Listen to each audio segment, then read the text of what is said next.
All right, I'm here with Derek, Morin, and Bogdan, the founders of Tabarnapp, who recently got acquired. How you guys doing today?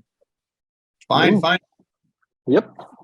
So, for those that may not know about your startup or either of you, do you want to give just a brief introduction of yourself and the startup you had acquired? Yeah, I can Yeah. start or start. Yeah, go ahead. Start. I'll go after you. So Bogdan and we've met online, like almost like online dating, like 8 years ago, 9 years ago. I posted a job. He replied with the script. He didn't ask for money. He just told me, well, if you like it, you pay. If you don't, you pay. And well, I kind of found him gently and funny. Yeah. And so we started to work together on some projects, website apps, and stuff like that. And then 2016, we've built our first Shopify app. It was called Automatic Discount. We've noticed, like in the forums, everyone was complaining, like, why is Shopify not able to do something very simple as automated discount based on what's in the cart? So we've built this app, and like within 3 or 4 months, we got like 1,000 customers paying for the app. So we were okay. I think we hold something now. So slowly but surely, we kind of ditched all of our service-based clients to focus on that. And well, long story short, we sold like 2 weeks ago to a company called Stay Tuned. So That is 1,000 customers in the first month, really? Yeah, well, it took us by surprise. We yeah. didn't expect it either, and we weren't prepared for that. That is a very, very strong sign of product market fit. So congrats on that. Yeah, Uh, yeah, we were not experienced that much. I mean, when we told you that, you were like, okay, that's a great product market fit, but we were not even aware what product market fit meant at this time. So we didn't focus on it. We were, I think, inexperienced or stupid not to focus on it. And after that, we decided to build other apps rather than focusing on this one. So anyway, that's life. But it ended well. But I think if we would have to redo it, we would do it a bit differently. nice. Well, I mean, Maybe. can't complain too much. I mean, you built a great app, we got acquired. It sounds like things worked out pretty well. But I'd love to dive into the story of the acquisition. So you list on microacquire. Tell me, how did that process go? Yeah. How did you land on the buyer? Just maybe we can start from a high level and then we'll dive in a little deeper. Yeah. Okay. So first of all, I need to mention that prior to selling the main app, or so we had built 5 apps. So one of them was not built in the same technologies, like in the same core, and no core was shared between this app and the 4 others. So we decided to sell this one microacquire, and this was late 2021, and we actually sold it in January 2022 to another competitor app via microacquire, and process went very smooth. There was some back and forth messaging with the acquirer, and we actually sold it for a price we were quite surprised. Like, we were about to shut it down for free, and we sold it, I think, for 40,000. But there were like just 100 client and no much revenue, like 1,500, something like that per month, maybe less than that. And for us, the process was like, I think microacquire for us was new. We were very pleased with the experience. And then when we were about to sell the whole business, like the bigger chunk, the 4 other apps, we also decided to listed on microacquire, but this was actually an hesitation. Do we go with a broker or do we go with microacquire? Because we've spoken with some people, and people were like, maybe you should go with a broker. It's easier to sell a bigger business, but there's some downside, like he's taking a percentage. Or so this is what led us to actually go with a broker to sell the bigger business.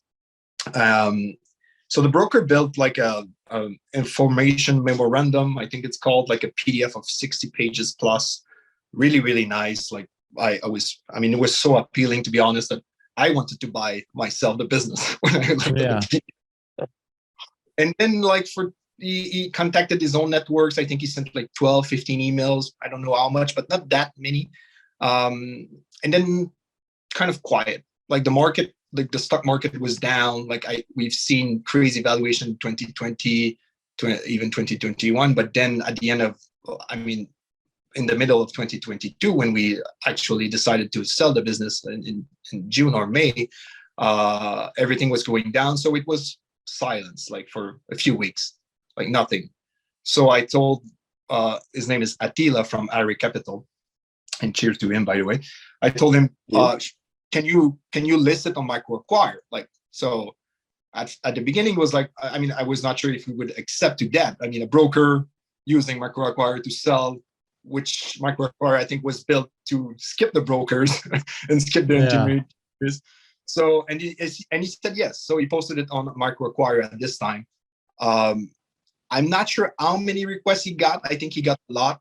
He was behaving like as the filter. I've never spoke though to anyone via MicroAcquire myself. So I think at this time there was maybe some features lacking. I've logged in recently in MicroAcquire. I've seen it's improved a lot, like automatic NDA signed, like the step-by-step flow to sell your business. It's really, really nice. So maybe I talk too much, but the point is he listed on MicroAcquire, and then we kind of waited, and then the negotiation started with the leads that he brought, like his own network brought, like. That's awesome. And for those, I don't know if even both of you know this, but MicroAcquire, we actually we have a lot of brokers that actually list on MicroAcquire to help find, because all the buyers are there, and then so they list and they can find a buyer at no cost. And then I sometimes recommend a lot of startups use a broker depending on how big the transaction is going to be. Because like you said, you'll have a information memorandum, or it's called a SIM, a confidential information memorandum.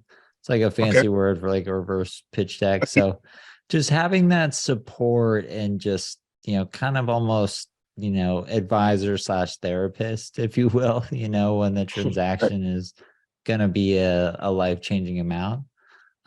So within MicroAcquire, we actually have a network of brokers that we can recommend to you if you ever, need one or something like that. But I'm glad it all worked out. I guess my next question would be, so you sold a business previously, and that went well, and then you had a larger business that you wanted to sell. Did that make you more comfortable going through the acquisition process the second time, given that you had already sold a business prior? You had kind of gone through the motions, if you will. Yeah, that's a good question.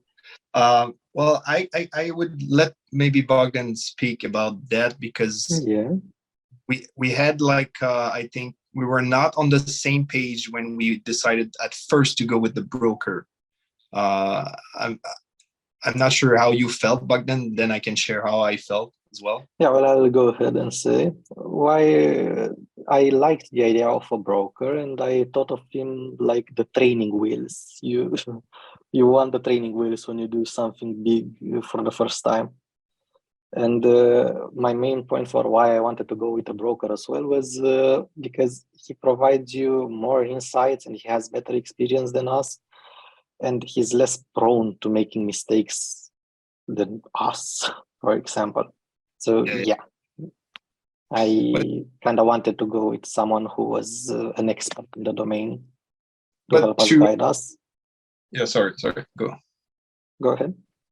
No, but to answer the question, I think I was not sure to let a stranger, because Andrew, you asked about our emotions, the smaller transaction of 40,000 US or something like that on MicroAcquire was for us more like a bonus. We didn't expect that. We were about to sorry for the person who purchased that listens to the podcast, but we were about to shut it down because we used to be 10 people in the company. went down to only 3 people. So we didn't have anyone to actually be able to know how the app works. So we needed to get rid of it. So the emotions in this transaction was just hoorah, like we succeeded, and we also made a bonus money on top of that. Then on the real, I call it the real business, because this is like selling our biggest app was almost 92% of all the revenues in one app. Then the emotion started to have an impact. Like, why would, like, Attila was someone who contacted us, like cold email us a few times before we actually, and we made a few calls before we actually started to trust in, like, why would you give a stranger your baby, like to sell your baby? This is how we felt. I felt like that. So, and Bogdan was said, well, we're not experienced to sell it, but I was like, okay, but we don't know this guy. And then we had, this talk to make sure we were on the same page to go ahead with him. I think one of the main reason we went with him is because he only gets paid if he sells the business as a success fee. Yeah, that was a great point from him, like a great selling point of his. And the exclusivity period, like, that we needed to stick with him was 4 months. I think it was, at the beginning it was 6 months. We reduced it to 4 months. So we told ourselves, okay, if in 4 months he's not selling the business, let's try to sell it by ourselves, either micro acquire or maybe contact the same people. But if we would have sold to the same people, he would have introduced us. We had like a 12 months that we would still need to pay him if we actually success to sell the business. So yeah, I mean, I think when we started to sell the whole business, the real business, the emotions took place, and it was also. So we were talking about when we decided to go ahead with the broker, but during the process, especially during the negotiation, because we got 3 different offers, and then it was more stressful, like waiting for the comeback, waiting for the emails. I mean, we could expand on this topic, but yeah, as you can probably know, because your business is as well. Yeah, well, that's awesome to hear. And I mean, I've always been, an advocate for, there's a time and a place for an M&A advisor. If it's a transaction that truly is gonna, change your life, it's gonna, or maybe you just don't have time, or maybe you do want that expertise. A lot of people, again, don't know this, but we work with a lot of brokers, so I'm super happy you guys were able to find one that successfully helped you sell your business, because at the end of the day, that's all that really matters. So big congrats on that. I guess moving on to my next question is just there's so many founders looking to sell their business. If you had to give just 3 tips on what to do, what not to do, what are maybe some pieces of advice you give to other startup founders looking to sell? Well, I can give you one, and that one is to start the business with that in mind. Yeah. Because it's gonna be easier at the end. I mean, at the end, you're probably gonna sell it, so it's gonna be easier if you prepare for that since the beginning, either emotionally or like in papers and in whatever the business does. So thinking about selling it first is a good approach of doing it. I like that.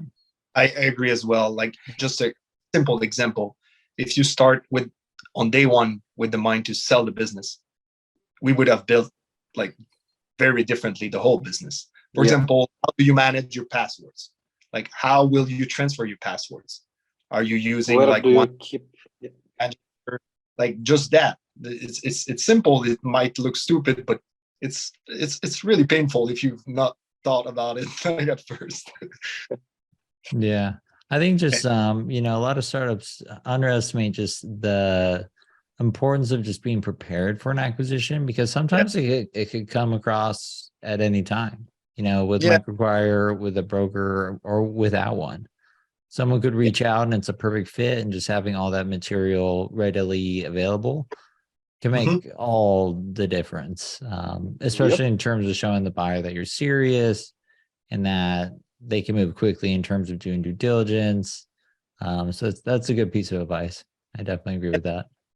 To add to that point, so we were talking about like thinking of selling the business on day one. So that also, I mean, that's related to how transferable is the business when you're actually about to sell it to someone.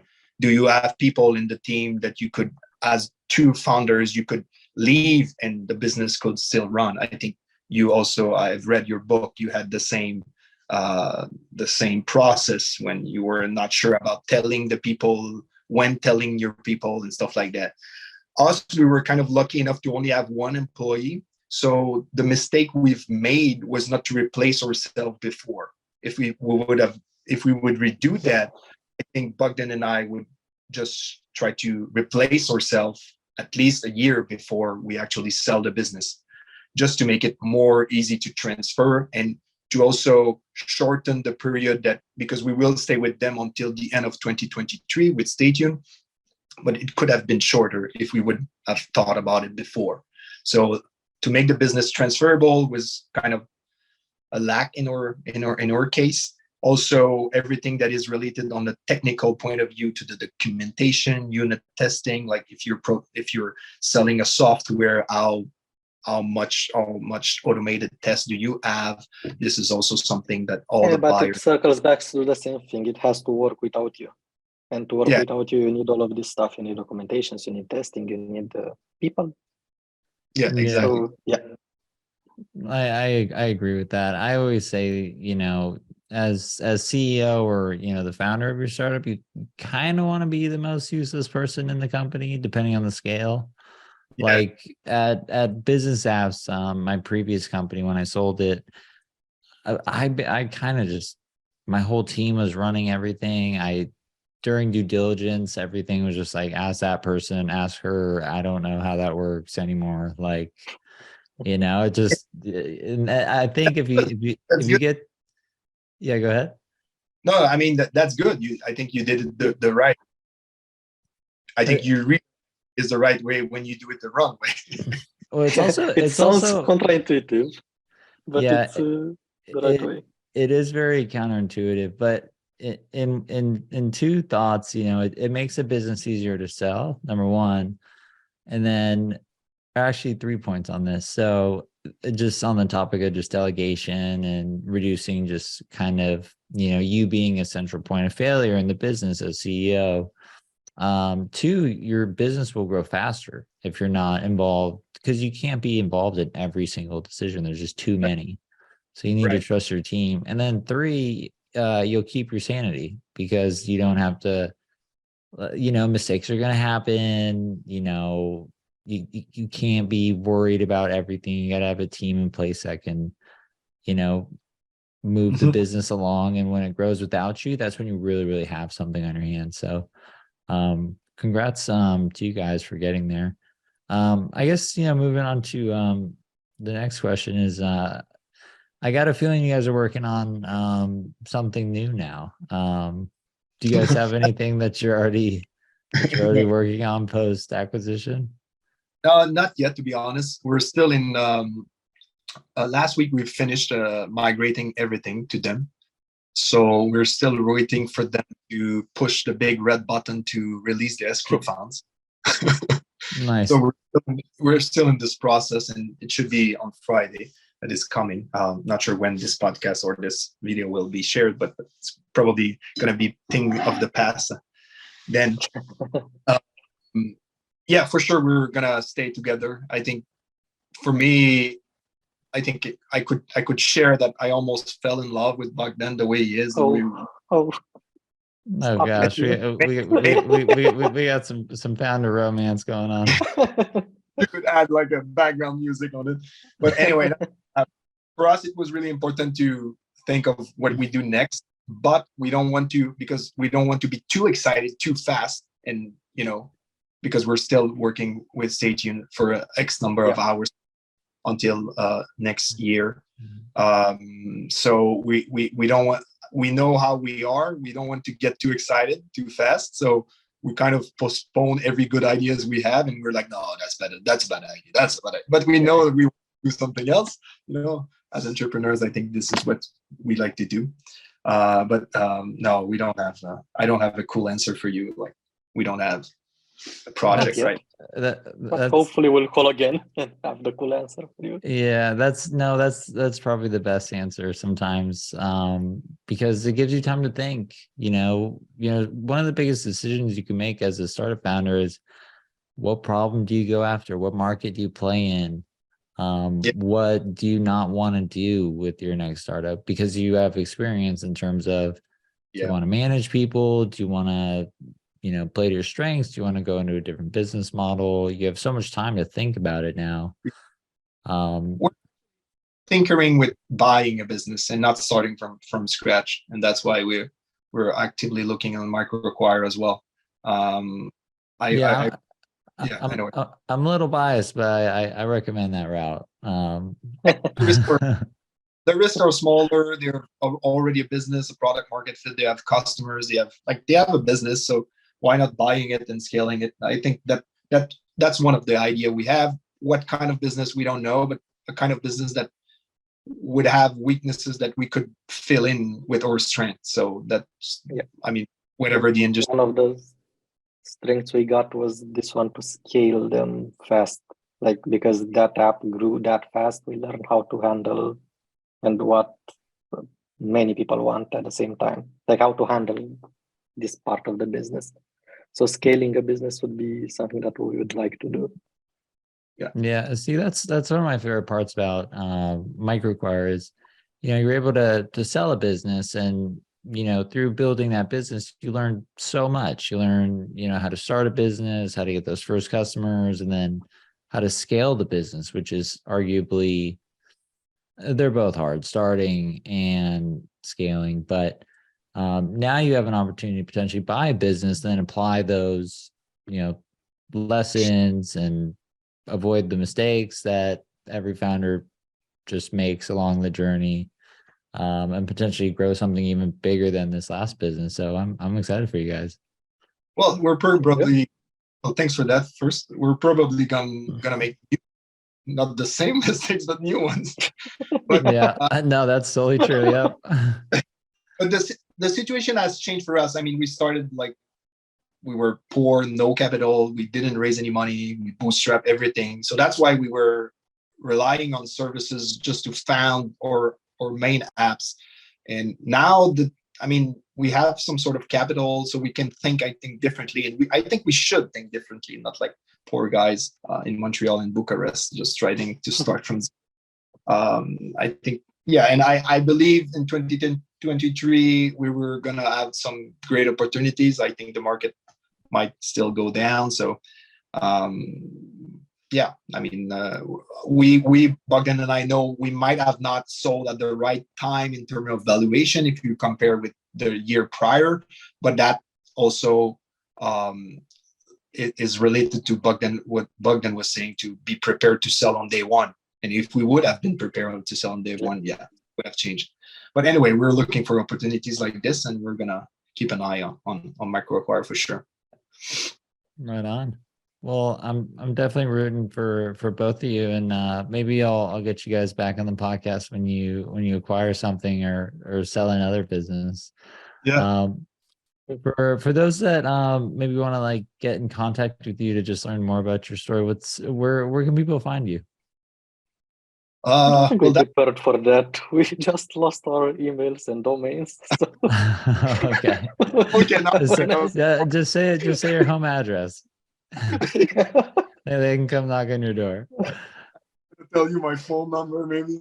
No, but seriously, I think we should still have a profile on LinkedIn. I think it's /Derek Morin, DEREKMORN, but Bogdan probably the same, or Facebook. But yeah, we were not really socially present last few years. I think my last post is like, I think I'm 23 years old in my picture. I'm 36. Yeah, I'm the same. I'm like 20 years old in my picture. Nice. So I'll be sure to put that in the show notes. But I'll try to find it. Yeah, thanks so much for coming on. Thanks so much for coming on the podcast, and congrats on both acquisitions. And I'm looking forward to seeing what you guys do next. Yeah, thanks for your time, Andrew. Thank you very much. All right, guys. Cheers. Happy holidays. Bye bye. See you. Bye bye. Bye.